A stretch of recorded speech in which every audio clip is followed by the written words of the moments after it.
कोल्हापूर जिल्ह्यात गेल्या काही महिन्यांपासून सहकारी पाणीपुरवठा संस्थांच्या ट्रान्सफॉर्मर, मोटर पंप आणि साहित्य चोरीच्या घटना मोठ्या प्रमाणावर घडत आहेत।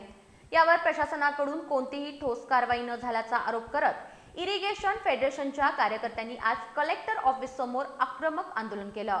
मुख्यमंत्री आणि जिल्हाधिकाऱ्यांना दिलेल्या निवेदनात चोरीचा तत्काळ छडा लावणं, नुकसान भरपाई देणं, पाणीपट्टी वाढ रद्द करणं आणि कृषी पंपांना सोलरची सक्ती थांबवणं अशा महत्त्वाच्या मागण्यांसाठी इरिगेशन ऑर्गनायझेशनतर्फे कलेक्टर ऑफिस समोर ठिय्या आंदोलन करण्यात आलं।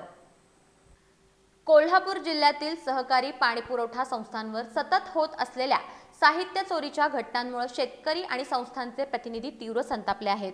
25 ते 30 संस्थांचे ट्रान्सफॉर्मर, मोटर पंप, वायर आणि इतर साहित्य चोरीला गेल्यानंतरही एकाही घटनेचा तपास लागला नाही असा आरोप आंदोलनकर्त्यांनी केला।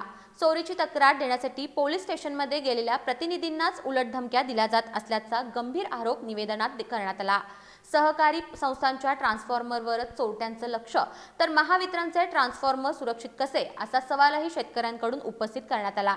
चोरी झालेल्या संस्थांना तत्काळ नुकसान भरपाई द्यावी, राज्यात मोफत वीज योजनेत सहकारी पाणीपुरवठा संस्थांचा समावेश करावा आणि वाढलेली पाणीपट्टी मागे घ्यावी अशा मागण्या आंदोलनकर्त्यांनी केल्या। जलसंपत्ती प्राधिकरणानं पाणीपट्टीत केलेल्या मोठ्या वाढीमुळे शेतकऱ्यांवर प्रचंड आर्थिक भार पडणार असून जुन्या दरानुसारच पाणीपट्टी आकारावी अशी मागणी फेडरेशननं मुख्यमंत्री आणि जिल्हाधिकाऱ्यांकडे केली आहे।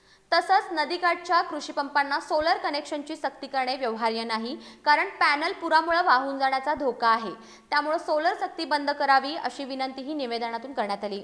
या सर्व प्रश्नांवर तातडीनं सुनावणी करून शेतकऱ्यांना न्याय मिळावा या मागणीसाठी आज कलेक्टर ऑफिस समोर झालेल्या आंदोलनात इरिगेशन ऑर्गनायझेशनचे शेकडो कार्यकर्ते उपस्थित होते।